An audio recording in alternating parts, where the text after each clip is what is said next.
2024 లేదా 25లో డిగ్రీ లేదా బీటెక్ చదివారా? సాఫ్ట్వేర్ జాబ్ కోసం ఎదురు చూస్తున్నారా? అయితే కోడ్ జ్ఞాన్ 100 డేస్ కోర్సులో చేరండి, జాబ్ సాధించండి.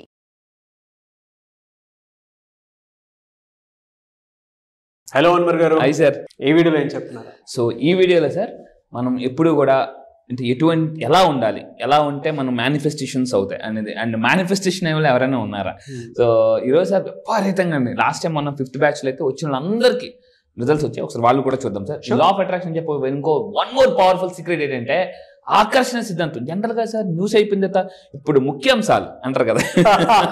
సో ఇప్పుడు నేను ఈ వీడియోలో ఆకర్షణ సిద్ధాంతం చెప్పే అతి ముఖ్యాంశాలు చెప్తానండి. So first thing, law of attraction use చేసి you can heal your life. మనల్ని మనం సెల్ఫ్ హీల్ చేసుకోవచ్చు అండి. చాలా మంది ఏంటంటే ఒక డబ్బుకే లా ఆఫ్ అట్రాక్షన్ అనుకుంటారు. మీ హెల్త్ మీరు బాగు చేసుకోవచ్చు, రిలేషన్షిప్ బాగు చేసుకోవచ్చు, కెరియర్, వెల్త్ ఇలాంటివన్నీ.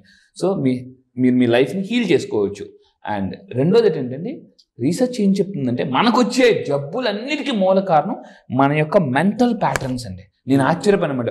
లూయిస్ హేన్ ఒక ఆవిడ దీని మీద ఆల్మోస్ట్ 23 years రీసెర్చ్ చేసింది. నాకు 7 years of experience law of attraction. 23 years one of my coach అసలు చేసి ఆవిడ ఏముందంటే మనిషికి వచ్చే జబ్బులు మెయిన్గా కారణం వాళ్ళ యొక్క మెంటల్ ప్యాటర్న్స్, మన మైండ్లో ఉండే ప్యాటర్న్స్ అండ్ బిలీఫ్స్ వల్ల వస్తాయండి. అయితే ఆవిడేమన్నదంటే మీ జీవితంలో జరిగే అన్నిటికీ మీరే కారణం. ఫస్ట్ ఆఫ్ ఆల్ బ్లేమ్ చేయడం మానేయండి. దీన్ని జేసీబీ అంటారండి. జేసీబీ అంటే సో మన వాళ్ళు అందరూ చెప్పకుండా సార్ జేసీబీ అంటే ఆ జేసీబీ కాదు. సో ప్రొక్లైన్ ఆ జేసీబీ కాదు. జస్టిఫైయింగ్, మనం జస్టిఫై చేయకూడదు. సెల్ఫ్ డిఫెన్స్ మెకానిజం అంటారండి సైకాలజీలో. ఏదైనా తప్పు చేయగానే మనం సెల్ఫ్ డిఫెన్స్ చేసేసుకుంటూ ఉంటాం. జస్టిఫై చేసుకోకూడదు, కంప్లైనింగ్ చేయకూడదు, బ్లేమింగ్ చేయకూడదు. మార్నింగ్ లేచిన నుంచి మనం ఎంతసేపు ఎలా ఉంటామంటే మనం చెయ్యప్పుడు అలాగే ఉంటుంది. ఎవరిని అలా పాయింట్అవుట్ చేస్తూనే ఉంటాం. సో దాన్ని పాయింట్అవుట్ చేయకూడదు ఫస్ట్ ఆఫ్ ఆల్. అండ్ ఇంకోటి ఏంటంటే చాలామంది ఎలా ఉంటారంటే సార్ నేను ఉండాల్సినంత బాగా లేను, నేను అనుకున్నంత సక్సెస్ ఇంకా తీసుకోలేదు, నేను అవ్వాల్సినంత సక్సెస్ అవ్వలేదు, నా క్వాలిఫికేషన్, నా ఎడ్యుకేషన్ ఏంటి, నా బ్యాక్గ్రౌండ్ ఏంటి, నా హార్డ్ వర్క్ ఏంటి, నేను ఈరోజు ఏంటి ఎలా ఉన్నాను అని చాలామంది ఫీల్ అవుతారటండి. అంటే ఎప్పుడైతే వీళ్ళు ఇలా ఫీల్ అవుతుంటుంటారో లో ఫ్రీక్వెన్సీలో ఉంటారండి.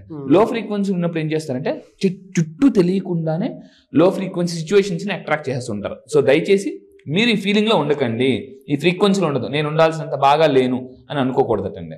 సో అండ్ ఇంకోటి ఏంటంటే ఈ 4 ఉండకూడదండి. ఎవరి లైఫ్లో ఈ 4 ఉంటాయో వాళ్ళకి ఎప్పుడు సమస్యలేనండి.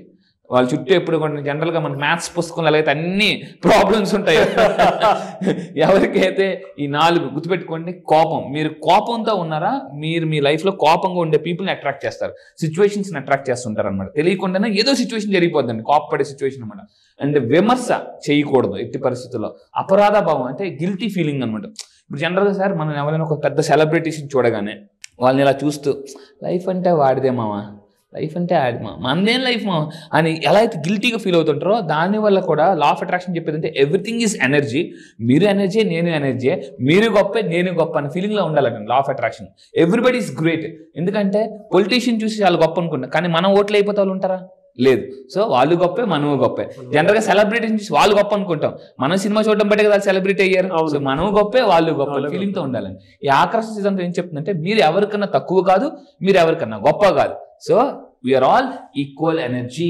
సో ఈ 4 మీరు భయం ఉండకూడదండి. అయితే నేను ఈ 7 days క్లాస్కి వచ్చిన తర్వాత ఏం చేస్తున్నానంటే చాలా మంది భయంతో వస్తున్నారు అనమాట. కొంతమంది అయితే చలో ఒక రాయేద్దాం, ఇన్ని రాలేసాం కదా, ఈ కోర్స్ కూడా వేద్దాం అని చెప్పేసి భయంతో వచ్చిన వాళ్ళు కూడా ఉన్నారు. నేనేం చేస్తున్నాను, ఆ భయాన్ని తీసేసి జయాన్ని యాడ్ చేస్తున్నాను. సో ఇలాగా చాలా మంది అందుకే మేనిఫెస్టేషన్స్ అయిపోతారు సార్. భయంతో ఏది చేసినా మేనిఫెస్టేషన్స్ అవ్వవు. మళ్ళీ చెప్తున్నానండి.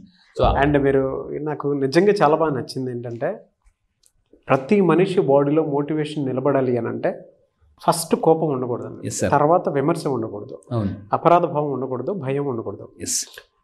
ఇప్పుడు అన్వర్ గారు చెప్పేటువంటి మాట సబ్జెక్టు మీ మైండ్లో కానీ బాడీలో కానీ ఉండాలి అన్నా కూడా డెఫినెట్గా వాటి మీద మనం ఫోకస్ చేయాల్సినటువంటి అవసరం ఉంటుంది. కోపం, ద్వేషం, అసూయ ఇటువంటి విషయాలు ఎప్పుడైతే మీ బాడీలో నుంచి రిమూవ్ చేస్తారో అప్పుడు మాత్రమే ఏ మోటివేషన్ నిలబడుతుంది.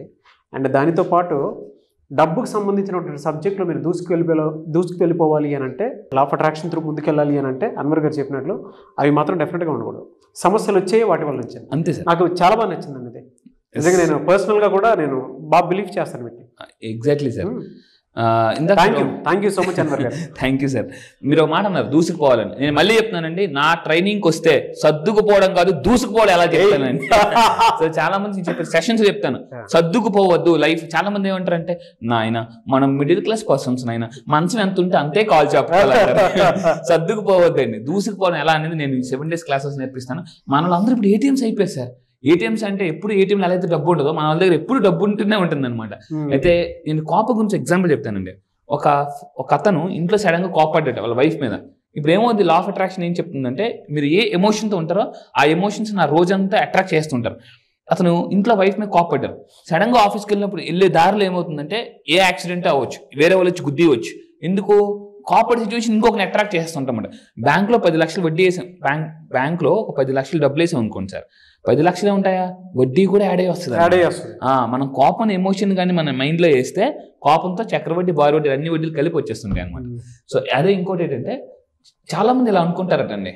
ఆవిడ ఏం చెప్తుందంటే, దయచేసి మీరు ఎప్పుడు ఈ విధంగా అనుకోవద్దు, జనం నాతో ఎప్పుడు గొడవ పడుతుంటుంటారు అని అనుకోకూడదట. ఏమనుకోవాలి? మీకు ఒక అఫర్మేషన్ ఇస్తాను, దాన్ని ప్రాక్టీస్ చేయండి. నేను కూడా దానికి మిరాకిల్స్ చూశానండి. చాలా మంది, కొంతమందికి అప్లై చేశాను. కొంతమంది నాకు ఫోన్ చేసి బాగా ఏడుస్తున్నారు అనమాట. సార్ లైఫ్ చాలా కష్టంగా ఉంది, బాధగా ఉంది అని అన్నప్పుడు నేను వాళ్ళకి ఒక అఫర్మేషన్ ఇచ్చాను. ఏంటంటే, ప్రతి ఒక్కరూ జాగ్రత్తగా వినండి, ప్రతి ఒక్కరు నాకు ఎప్పుడు అన్ని విధాలా సహాయపడుతూ ఉంటుంటారు అని ఎప్పుడైతే అనుకుంటారో, మొన్న ఒక ఆవిడకి పిఎఫ్ అమౌంట్ రావాలి. సో చాలా రోజు రావట్లే, ఎక్కడికి నిలబడి సపోర్ట్ చేయట్లేదు అటండి. చూద్దాంలే అమ్మా, తర్వాత రామ్మా. నేను ఏం చెప్పానంటే, మేడం మీరు అక్కడికి వెళ్తారు కదా, ఆ ప్లేస్కి వెళ్తారు కదా, పిఎఫ్ ఆఫీస్కి వెళ్ళినప్పుడు వెళ్ళే ముందు ప్రశాంత్ ఉదయం కూర్చొని, ఎక్కడ దూరం ఒక ప్లేస్లో కూర్చొని అక్కడ ఎలాగ హార్ట్ మీద చేపెట్టి, ఇక్కడ ఉన్న ప్రతి ఒక్కరు నాకు సహాయపడతారు రోజు అనుకుని వచ్చి మనం థాట్ వైబ్రేషన్స్ ఉంటాయి. ఎస్ సార్, ఏదో పంపించమని చెప్పాను అనమాట.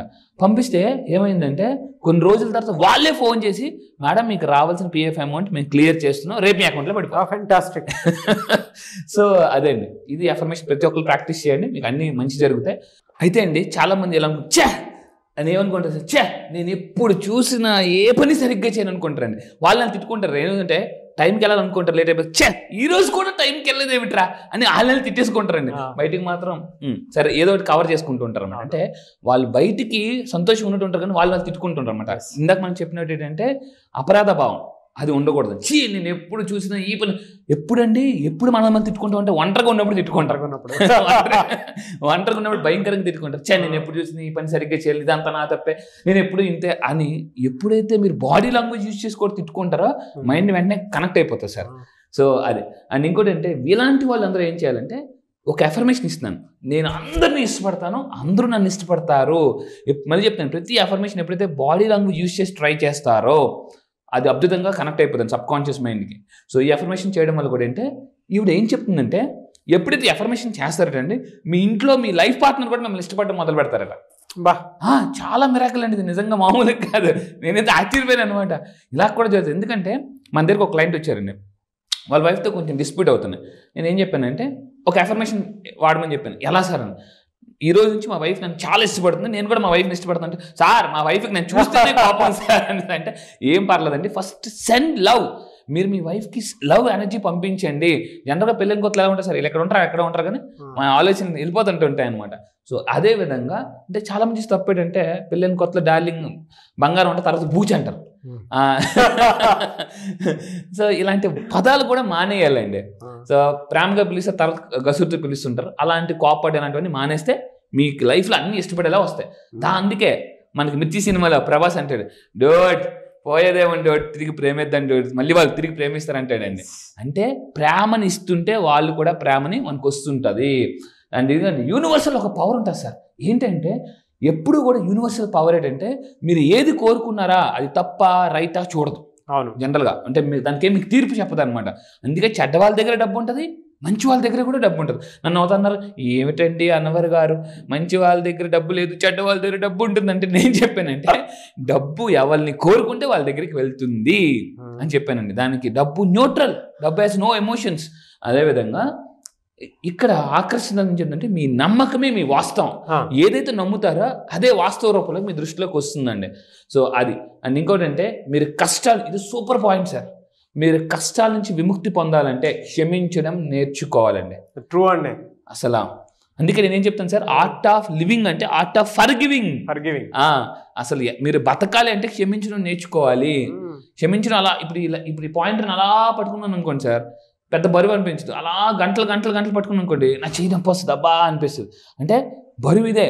ఈ ఏదైతే మన మైండ్లో ఒక ఎమోషన్ అలా క్యారీ చేస్తుంటామో ప్రమోషన్ రాదు. అసలు ఎమోషన్ తీసారా ప్రమోషన్ వస్తుంది, అమ్మ మూడతో వస్తుంది. సో బెంగళూరు నుంచి సౌమ్య అక్రమణ ఒక మేడం ఉన్నారు సార్. ఆవిడ ఏమన్నారంటే, సార్ ఒక్క పాయింట్ మేడం, ఏంటి మేడం ఆ పాయింట్ చెప్పండి మేడం అని. అంటే చాలా చెప్తాను కదా సార్ అంటే, అమ్మ మూడతో వస్తుంది అంటారు కదా సార్. నిజంగా సార్ నాకు అది నిజంగా చాలా కనెక్ట్ అయిపోయింది. వాళ్ళ ఇంట్లో అంటే సార్ అందరూ ఇప్పుడు మీరు అన్నారు, నాకు కూడా అన్నారు, వాళ్ళ ఇంట్లో అందరూ కూడా ఏం డబ్బు రాకపోతే కంగారు పడక అమ్మ మూడతో వస్తుంది అని అంటారటండి. సో నిజంగా లైఫ్ లో మనకి ఏదైనా సక్సెస్ రావాలి అనుకున్నప్పుడు ఆర్ట్ ఆఫ్ ఫర్గివింగ్ అనేది చాలా ఇంపార్టెంట్ సార్. ఏదైనా ఒక ఎమోషన్ హోల్డ్ చేసుకుని ఉన్నప్పుడు దాని పెయిన్ దాని వెయిటేజ్ రెండు పెరుగుతూ ఉంటాయి తప్ప ఎక్కడ తగ్గేది ఉండదు. లైఫ్లో సక్సెస్ అవ్వాలంటే ఫర్గివ్నెస్ మాత్రం చాలా ఇంపార్టెంట్. వ్యాలిడ్ పాయింట్ రాశారండి. Really fantastic. Thank you sir. Anyways thank you అన్న. Thank you so much Anwar గారు. Thank you sir. సుమన్ టీవీలో మీ పర్సనల్ అండ్ బిజినెస్ ప్రమోషన్స్ కోసం కింది నెంబర్కి కాంటాక్ట్ చేయండి.